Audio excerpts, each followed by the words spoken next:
ఎందుకు డిపాజిట్ తగ్గేదానిగా. అందరికీ నమస్కారాలు. ఈరోజు నారా చంద్రబాబు నాయుడు గారు ఇచ్చిన మాట ప్రకారము ప్రతి నెల 1వ తేదీ తమ ఇళ్ల కాడికి వచ్చి అధికారులు వాళ్లకు పింఛను అందించడం జరుగుతుంది. దాంట్లో భాగంగా ఈరోజు ఇక్కడ మేము వచ్చి మా కార్యకర్తలు అందరూ కూడా అధికారులు అందరూ కూడా 27 డివిజన్లో మార్చాపేటలో ఈ పింఛన్ కార్యక్రమం ఎంతో పండగ వాతావరణంలో జరుగుతుంది. చూడండి, మహిళల ముఖాల్లో ఏం సంతోషం ఉన్నారో వాళ్ళు సంతోషంతో చంద్రబాబు నాయుడు గారు ఇంకా ఈ రాష్ట్రాన్ని 10 కాలాల పాటు పరిపాలించాలని చెప్పి మాతో వాళ్ళు చెప్పడం జరుగుతుంది. మాకు కూడా చాలా సంతోషంగా ఉంటుంది. ఈరోజు వచ్చేసి పింఛన్ అనేది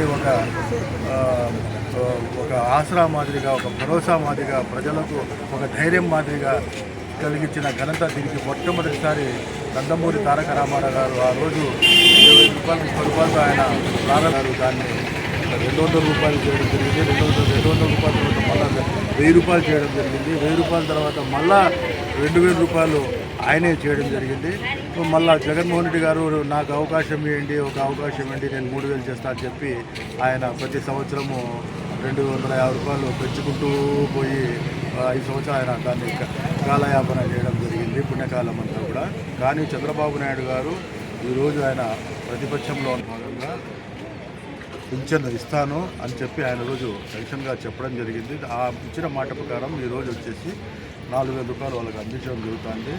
ఈరోజు వచ్చేసి ప్రజలు వచ్చేసి చంద్రబాబు నాయుడు గారిని నీరాజనాలు పలుకుతున్నారు. ఆయన ఇచ్చిన మాట ప్రకారం వల్ల ఆయన నిలబెట్టుకున్నాడు.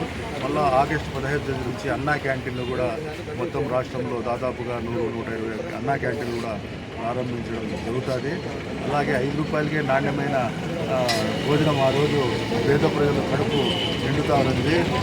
జగన్మోహన్ రెడ్డి గారి పరిపాలన వచ్చిన తర్వాత ఆగమేఘాల మీద దాన్ని రద్దు చేసి ఆటకెక్కించడం జరిగింది. దాని మూలన పెట్టడం జరిగింది. చంద్రబాబు నాయుడు గారు మేమంతా కూడా ఆయనకు చెప్పడం జరిగింది. ఆయన వచ్చేసి నాకు అవకాశం ఉంది, తప్పకుండా మళ్ళా అన్నా క్యాంటీన్లో నేను ప్రారంభించి పేదల కడుపును ఆకలిని తీరుస్తానని చెప్పి ఆయన చెప్పడం జరిగింది. దాంట్లో భాగంగానే స్వాతంత్ర దినోత్సవం రోజు 15 తేదీ అన్నా క్యాంటీన్లో ప్రారంభించడం జరిగింది. అలాగే స్త్రీలకు ఉచితంగా ఆర్టీసీ బస్సుల్లో కూడా తొందరలోనే అది కూడా ఏ విధంగా చేస్తే బాగుంటుంది, ప్రజలకు ఎటువంటి ఇబ్బంది కలగకుండా ప్రణాళిక వేసుకొని ఒక మంచి ఆలోచనతో ముందుకున్నారు. అలాగే 3 గ్యాస్ సిలిండర్లు కూడా ఉచితంగా చేస్తున్నాము. అది కూడా తొందరలోనే అది కూడా ఆచరణలో వస్తుంది. కాబట్టి ఈరోజు చాలా సంతోషంగా ఉన్నారు ప్రజలంతా కూడా.